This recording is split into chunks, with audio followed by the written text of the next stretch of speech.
So now we're kind of, we've travelled out to Acton, we've seen all those engines and things, and that brought back that childhood love of trains. I don't know if it was just boys, I'm sure there were lots of girls who loved trains and railway and so on and so forth. But now we're back in Newport, and we're down in O'Malley's, to some extent, O'Malley's Transport, which is to talk to you about the Poor Law Union itself and about the Workhouse. So, Breege, over to you.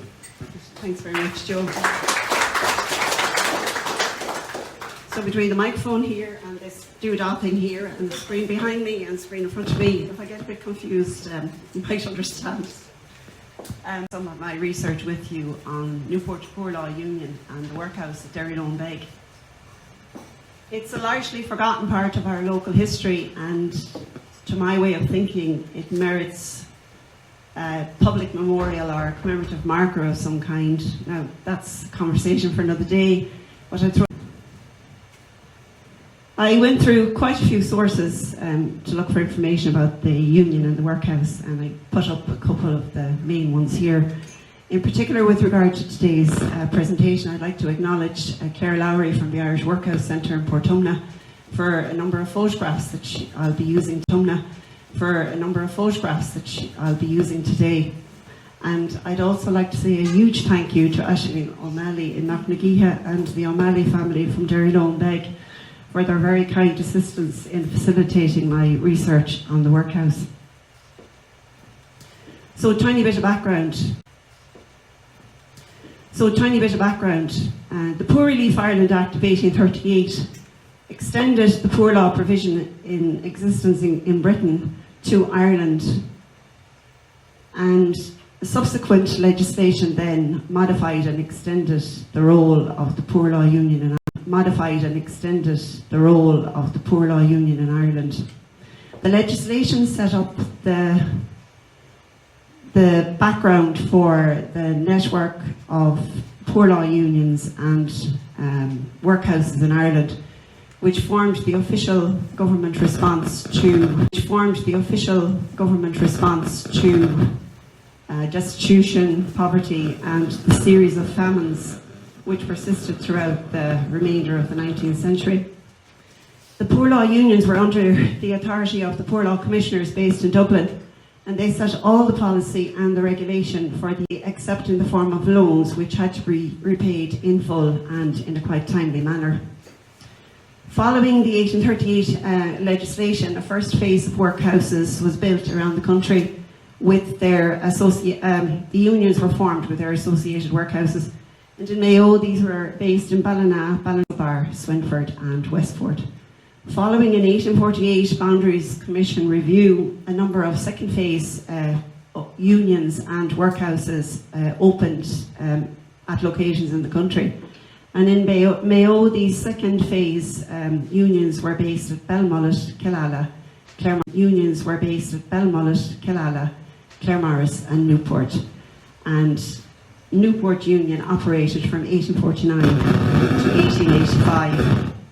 Sorry, is that interfering with sound? I wonder if I tried without the microphone? Does my voice stretch with the microphone? Does my voice stretch to the back of the room? Yes. Can you hear me, Mary? Yes. Thank you. Okay, that's that. Super. One less thing. So the role or the responsibility of the Poor Law Union was to provide indoor and outdoor relief for the paupers in its area. And paupers were defined as those in receipt of poor law relief or relief from other charitable organisations or institutions. The first meeting of Newport Poor Law Union was held on October 15, 1849. It was attended by Richard O'Donnell from Newport House and James Hillis from Maryland.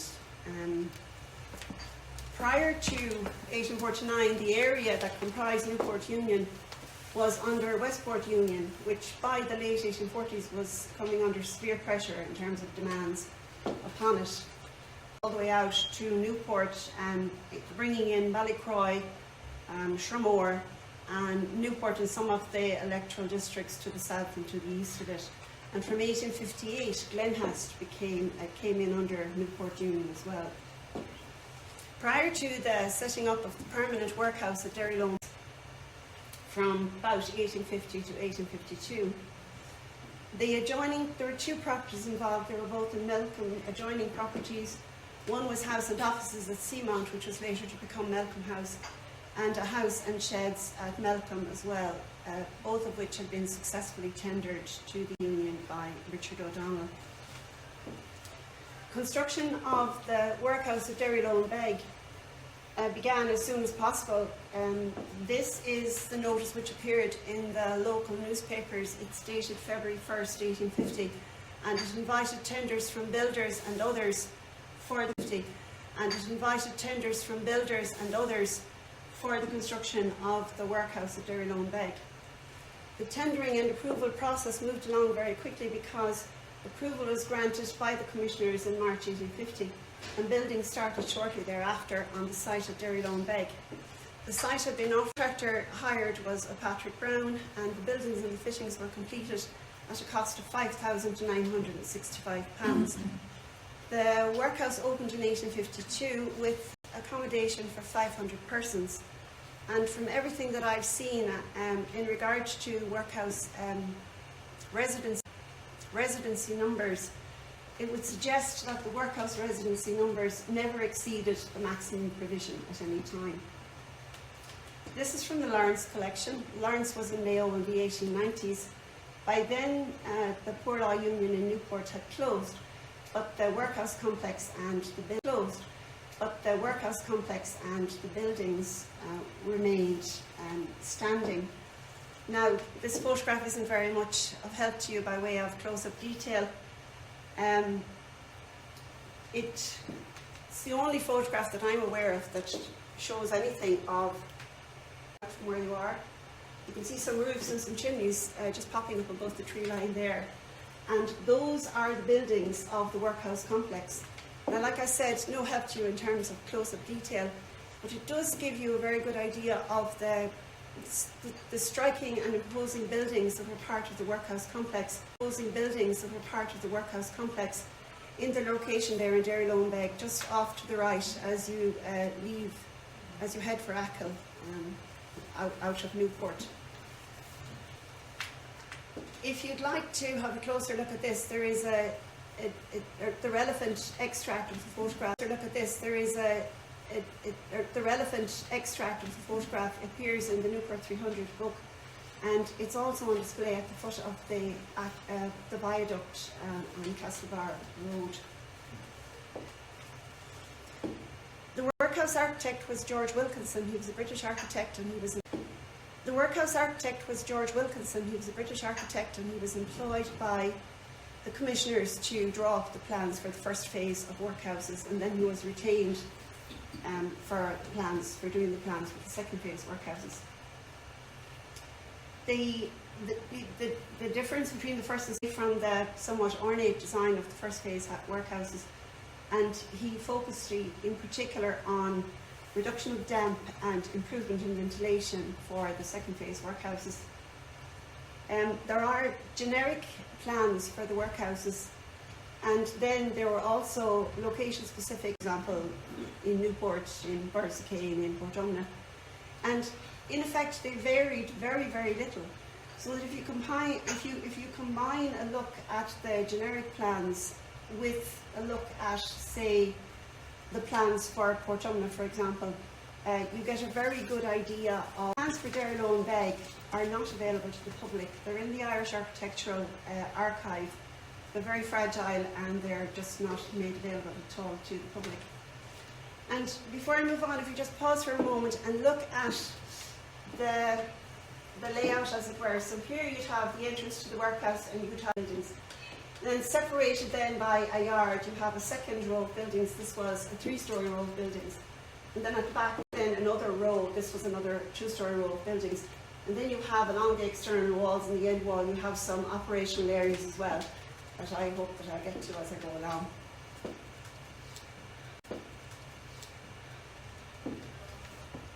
So if you think, again, just briefly to bring it back to the first line here, if you stand as it were, looking into the workhouse, to your left then along here, would be what I suppose I would call a number of front of house. Areas. This is where, on the left, then this is where the Board of Guardians had their meeting room. There was also a waiting hall here, and this is where the clerk had his offices. Now the guardians were, for the most part, usually they were unpaid officials, but they were a corporate body, and they had legally they could be re-elected by the poor law rate taxpayers in the union. All justices of the peace, by virtue of their office, were required to be guardians, members of the board, and no minister of religion of any denomination could be a member of the Board of Guardians. So for the most part, they were either very large landowners or landholders, which is ironic, really, in some ways, because some of these very people would have been, in the first instance, responsible for the issues that the Poor Law Union was trying to deal with.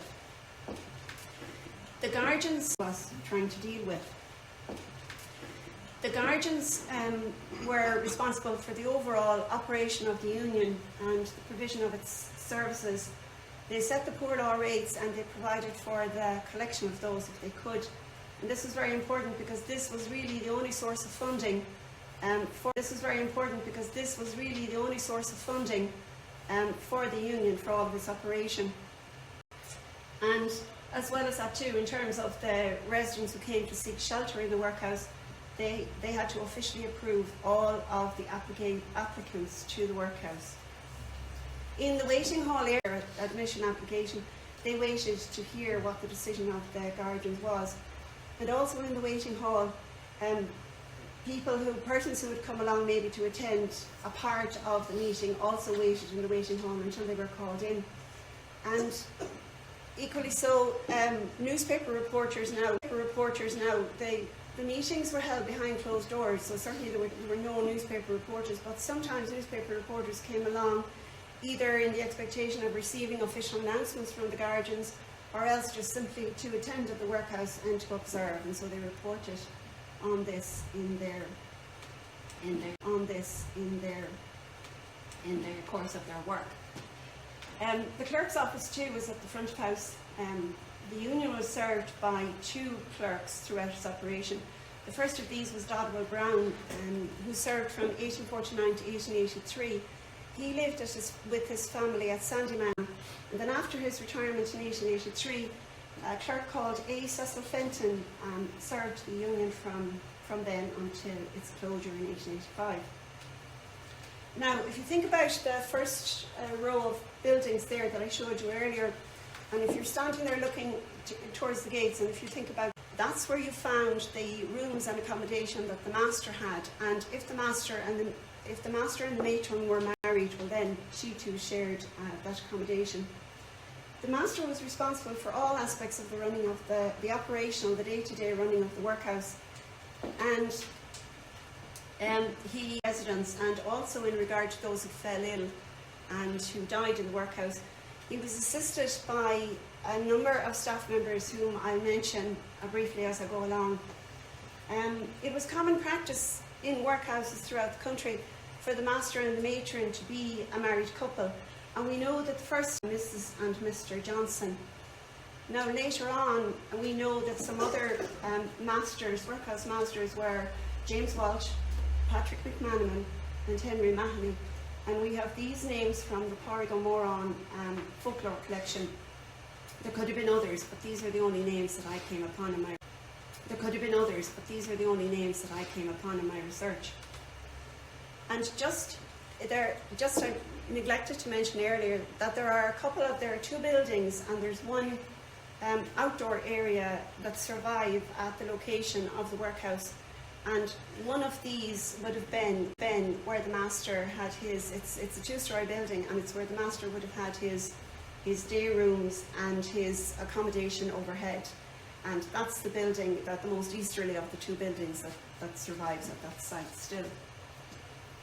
Now the matron, even if she were married to the master, she still had her own to the left in the second line of buildings on the ground floor.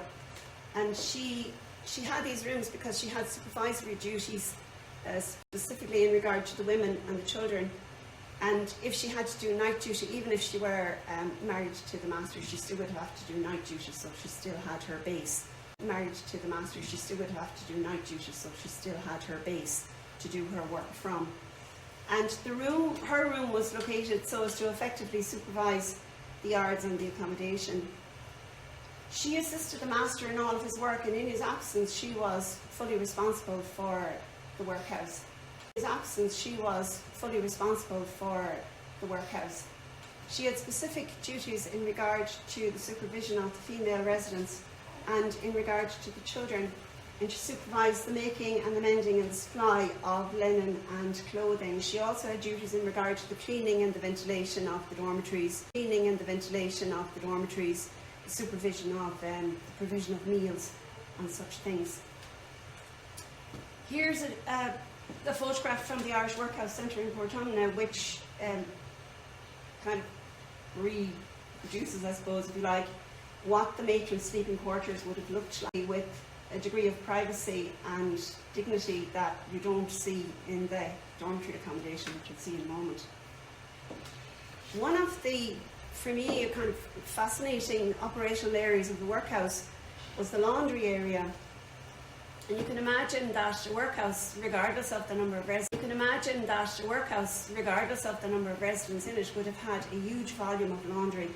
And it's the residents, or in the contemporary term, the inmates, who worked at this, and sometimes the older children helped. Now, the laundry area was located on the along the left-hand side of the complex, against the external wall of the female yards. And it comprised of three sections, if you like. A washing area, where there were two 200-gallon boilers, 9 washing troughs, and a graduated vent muscle work that would have taken to operate go through the laundry and the washing troughs, etc. All of that. The second section then, just adjacent to it, was the folding room. And there you had a stove and you had a folding board that ran the length of one wall of the section. Again, immediately adjacent to the folding room, which was up a flight of stairs from the folding room, and it contained metal clothes horse rails extended above a grated metal floor, and the heat for drying the items came from a furnace below that, from which the heat came then up for drying. This is a reconstructed smoke and air vent in the washroom in Portumna, and the smoke from the furnace, the heating and all of that would have worked its way up through, from the area up through that. And any steam coming from the sections would also work its way up through there. There were also channels or vents in the floor which allowed for the runoff of water or steam. This is, again, a representation from the workhouse in Portumna of what the drying area would have looked like. So if you can imagine for yourself if you can try to picture maybe extending back from this railing here, metal rails extending back and attached to the wall at the back. That's where items would be placed then for drying. And the furnace was below here. You can see the metal gratings, open gratings, and the furnace was below this, and the heat then came up through that to dry the items. And you also had items folded across or laid across the wooden railings there.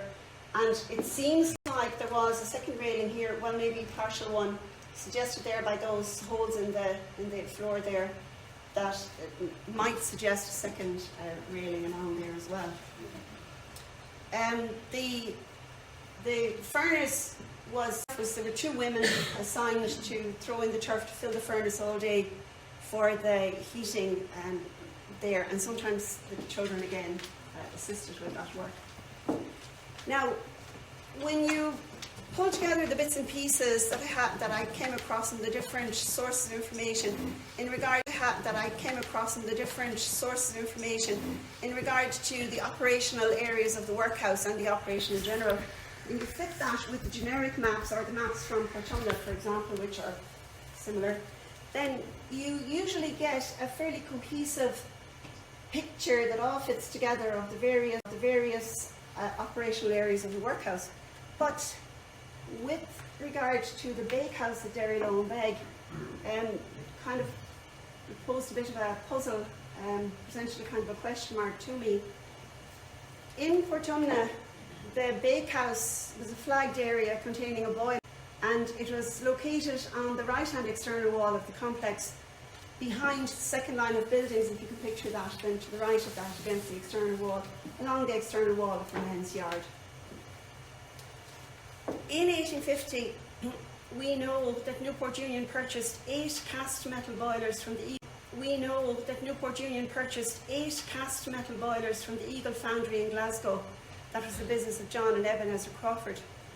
And if you take the drawings into consideration, then you can be fairly sure that one of those cast metal boilers was for the bakehouse, and that it was intended that a bakehouse would of the construction at Derryloughan. However, Newport Union consistently outsourced its bread supplies, and we know that it regularly advertised for suppliers of bread of different kinds.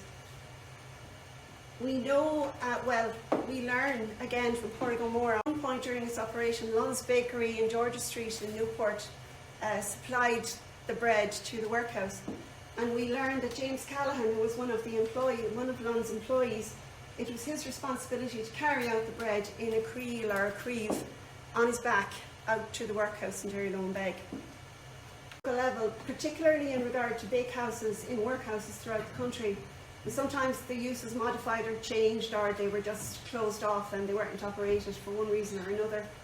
And really, we don't really know the full story. It's quite a bit of a puzzle there with regard to the bakehouse in Derryloughan. Perhaps outsource the bread, or maybe the occupancy levels just didn't warrant using the bakehouse. There's one other thing that, just again to kind of muddle the story, is that while the union outsourced its bread supplies, it did purchase baking goods, for example flour. Now the flour could have been used in the preparation of meals in the kitchen, could have been used, for example, in soup, or maybe baked goods were produced in the kitchen. But really, for me, the bakehouse is one of the kind of unknowns of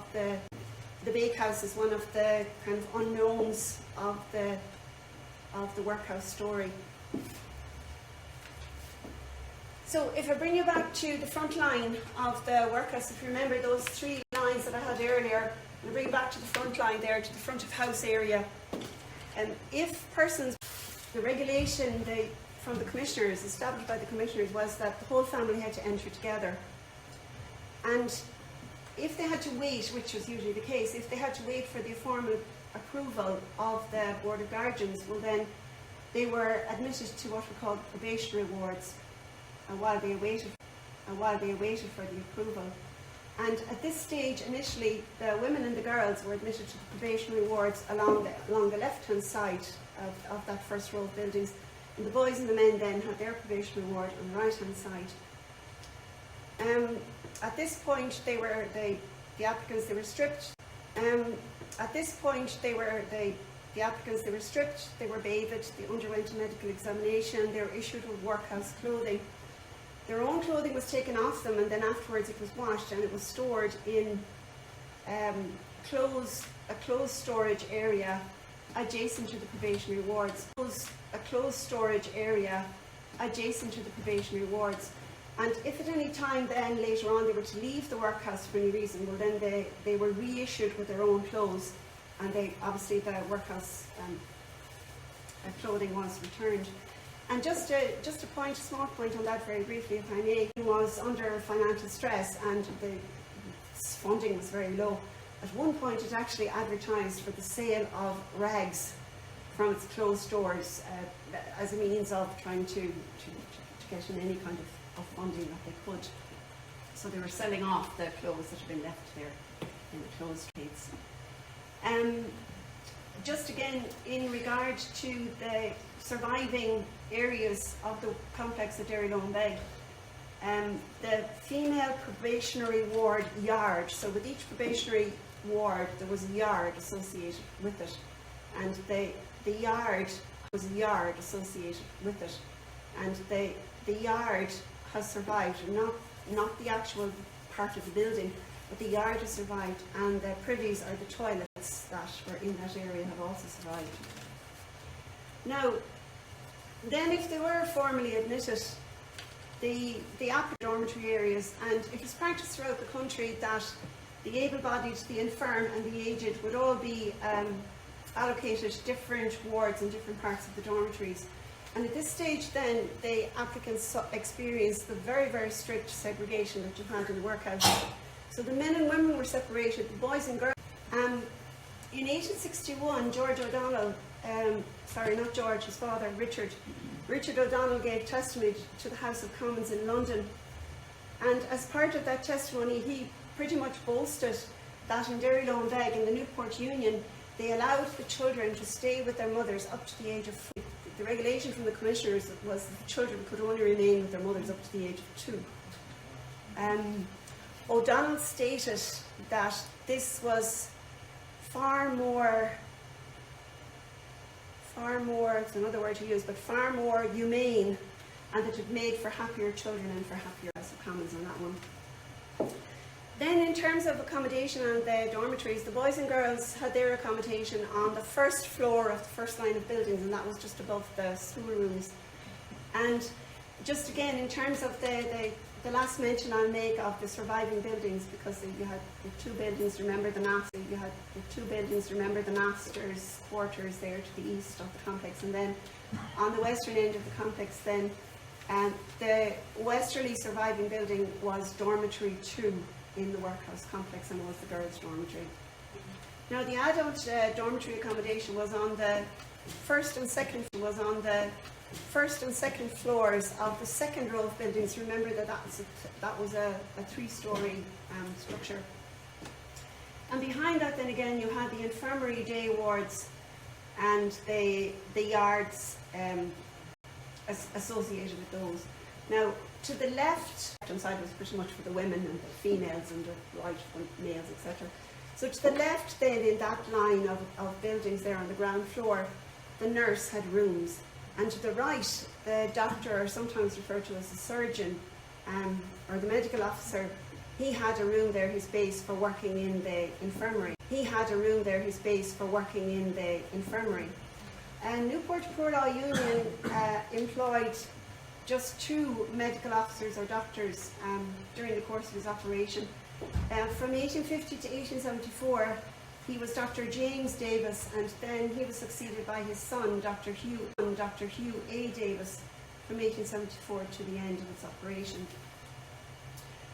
There was separate access to the yard for each dormitory area. So the men had their yard, the children, the boys had their yard, the girls had their yard, the women had their yard. And in each yard area there were privies and toilets, and there were wells for the use of the residents. They weren't for drinking water or any such thing. They were to be used for the operational areas of the workhouse, which had made huge demands on the water supplies. You can imagine the laundry, the boilers, etc. Here is a photograph of the surviving wall between the male and the female yards. Yards and wards at Portumna. And I mean, it speaks for itself, but to me it's a very strong visual representation of the human experience of segregation and division of any kind, whether it be physical segregation and division of any kind, whether it be physical, cultural, social, emotional, personal, whatever. That's what it says to me there. Here is a reconstruction, if you like, of what the dormitory area at Portumna would have looked like, and remember, it would have been the very same in Derryloughan.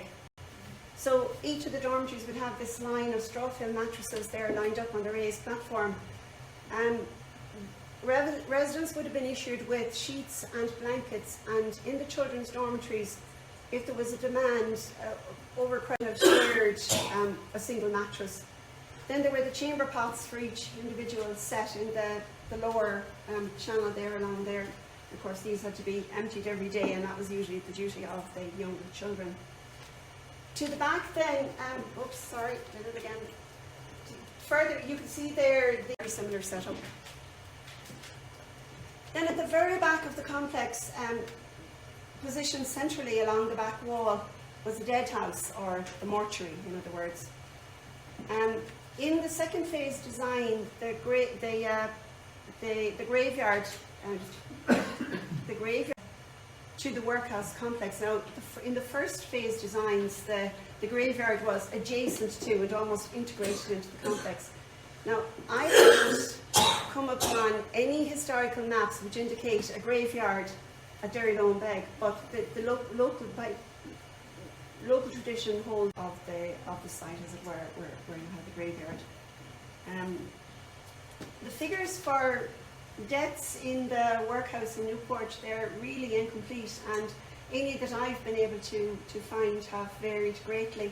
We'll just give you two examples. The first one from the year 1850. We know that between December 8, 1849 and April 27, 1850, 88 persons from Newport Union died in Westport Workhouse. Now remember, Newport Union didn't have a workhouse at that stage yet, and persons from Newport Union were still being looked after in the Westport Workhouse. And any persons from the Newport Union accommodated in Westport Workhouse in that period, Newport Union had to pay for the cost of the accommodation for those. Even though they were being looked after in Westport, Newport Union still was required to pay the expenses involved there, and also to keep all sorts of very detailed figures and accounts and such things. The other figure I have for you is from 1878, and it's a figure that I collated myself really by going through the Irish genealogy.ie death details, and I looked through to see what I could find of deaths registered as having occurred at the workhouse, and it wasn't any scientific kind of a study.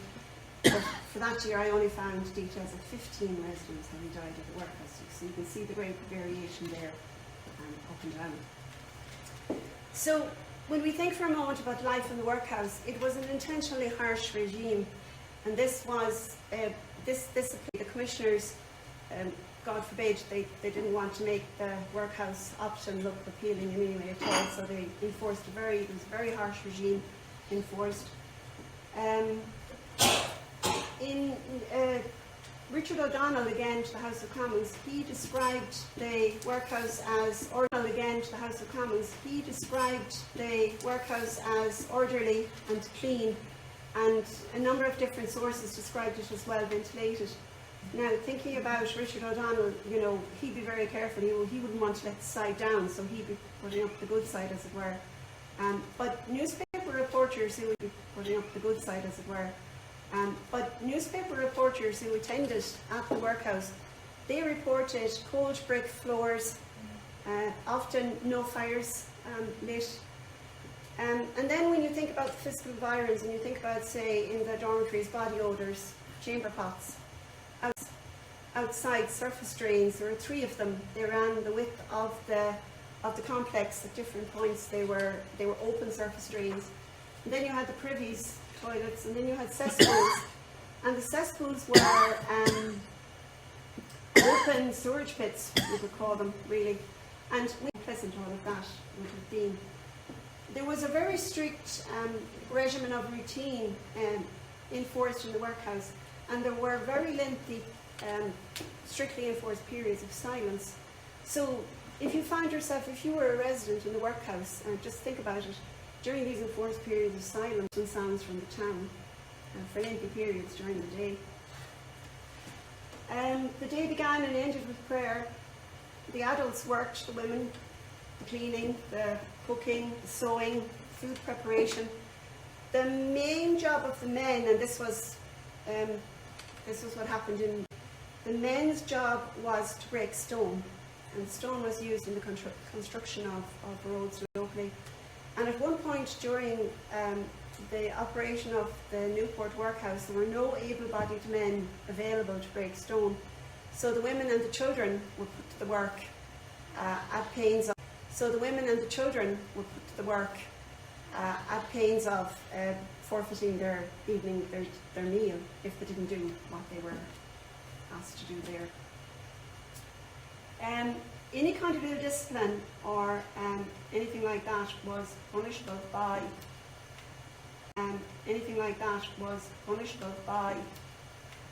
being sent to the refractory wards. Maybe help needed here. Is that moving? You can't move it on.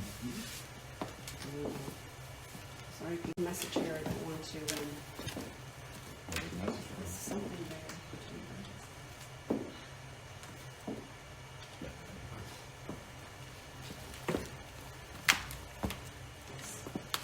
Sorry, thanks, Peter.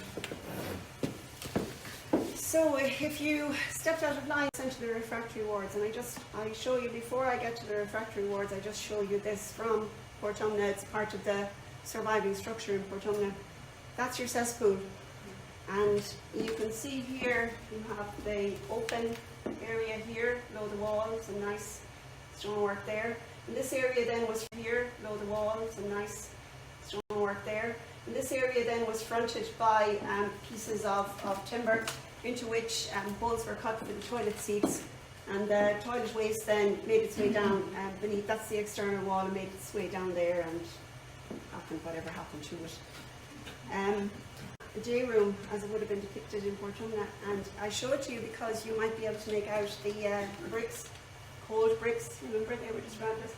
And also you can see the fireplace there, and when you think about the size of the room, high ceilings, the width of the room, that kind of fire isn't going to provide much warmth in a room like that, and they were all like that. This then is a wider view of the cesspool. You can see it here. And then to the left here would have been a toilet, and to the right here were the refractory wards.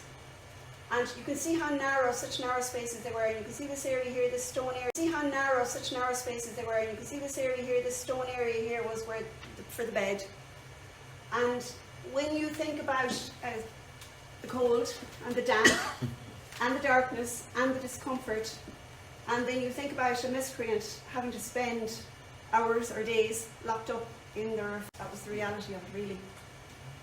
Now, the kitchen area was a central block opposite the main entrance, and it was accessed across one of these. It was actually a paved surface drain, that one of these that ran the whole width of the complex. The kitchen was a flagged area. It had 3 boilers. It had a large sink. It had shelving and dressing. Dressers for implements and storage and such things. And the fuel came from the main fuel store along the external wall of the men's yard, so just adjacent to it.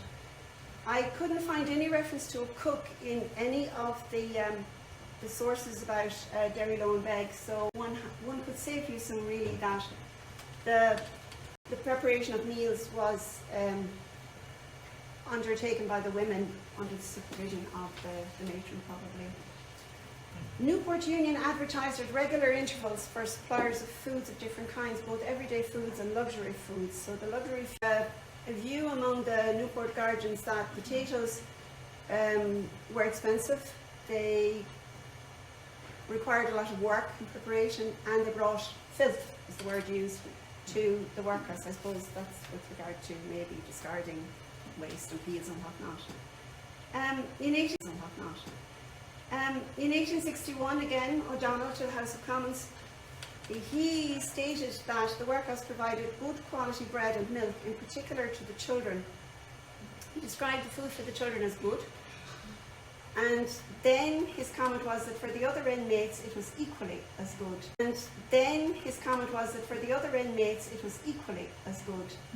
Now, he described the food for the children in some detail, so he talked about portions of bread, milk, a veal broth.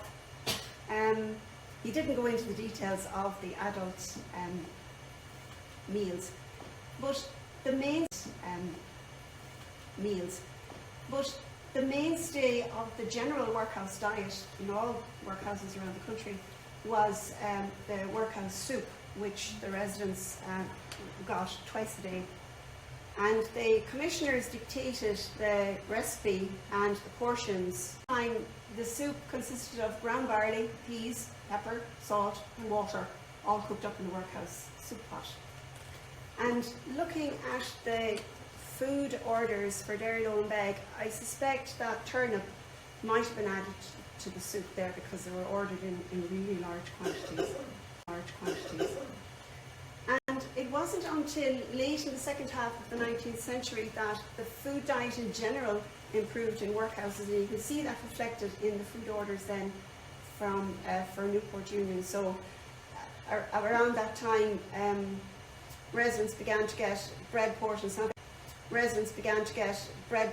they got small portions of bread with the soup anyway from the beginning, but then they got additional bread portions then in the later years of the system. And that's when they began to get tea as part of their meal, and they began to get a meat soup dinner. So later on in the operation of, like I said, reflected in what we read about Newport Union. Now, immediately behind the kitchen area was the dining hall area, where very carefully enforced segregation continued. And behind that again, was the chapel. And the chapel area was separated from the dining hall area, usually by a curtain. That's the way it was in Portumna, and that's probably the way it was in Derryloughan Beg. Just maybe a couple of things about the chapel, I suppose, the chapel, I suppose, and the chaplaincy. Newport Union employed a Protestant chaplain at a rate of £12 a year, and a Catholic chaplain at a rate of £50 a year.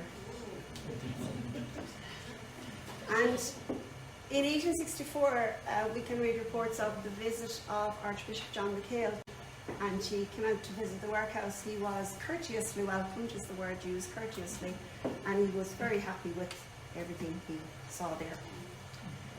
Then, from 1877, we read about a very heated debate that went on at the board of Guardians meetings, due to the suggestion that the Protestant chaplain would have his pay reduced, or indeed that perhaps the position should be discontinued altogether. Now, quite a heated debate, but in the end of it all, the status quo. In the minds of a lot of people, the role of the workhouse was to provide accommodation and food for the destitute. But in the minds of many of the officials and people who were on the side of providing and operating the workhouses, and in the words of prioritising education over the other roles that you saw the workhouse as having, the schoolrooms were located to the front of the complex on the ground floor. And the union employed a schoolmaster, a schoolmistress and a shoemaker, and his job was to instruct the boys in the skill of shoemaking, so that they would have a vocation. O'Donnell told the House of Commons that the union got its teachers from the nuns in Galway, as he put it, and we know from the few union records that we have that the first schoolmistress was in Kelly. Now, O'Donnell boasted again that the children from the workhouse got such a good education that they were very quickly taken up as tutors in the houses of the landed gentry, or they went out of service in those houses. Some of the children they found their way eventually to write, and some of them emigrated, which would probably be the story for, some of them left the workhouse and then returned. It's the same story for the adults as well. So then, just moving on quickly to the closure of the union. There was particularly severe distress in Mayo in the late 1870s and the early 1880s. All landholders under £4 poor law valuation were exempt from paying poor law tax. And in Newport Union at that time, 75% of the holdings were under £4 valuation. 75% of the holdings were under £4 valuation. So by the end of 1879, there were grievously deteriorating circumstances and there were increased demands, hugely increased demands on the union. And in 1880, the commissioners, in their wisdom, they dissolved the board and they put in paid officials. And their job pretty much was to tidy up the mess. And it worked for a little while. They reduced the salaries of the workhouse officials and union officials. They raised the rates. The taxpayers didn't have the money and they just didn't pay it. And from 1876, the question of amalgamation had begun to arise in a number of quarters. In August 1885 came the order from local government to the board dissolving the union. And within a year of closure, the former workhouse had been put up for sale by Westport Union. Now it was amalgamated with Westport, so it was now in the ownership of Westport Union. It took quite a while for it to be sold, and in fact in the end it was all dismantled except for surviving units that I talked about. It was pretty much dismantled and it was sold off in parcels of, the slates, the stone, the timbers, the metal, whatever. It was sold off like that in the end. But the site itself then came in under the congested, then under the Irish Land Commission about 1925, and then shortly thereafter it came into private ownership, and it's remained that location is the property there has remained in private ownership ever since. So there's a quick run through some of my findings about the Newport Union and the Workhouse at Derryloughan. Apologies if I've overrun my time allocation, but if you want to read anything a little bit further, or you want to have a run through the information that I've just presented there today, Chapter 10 in the Newport 300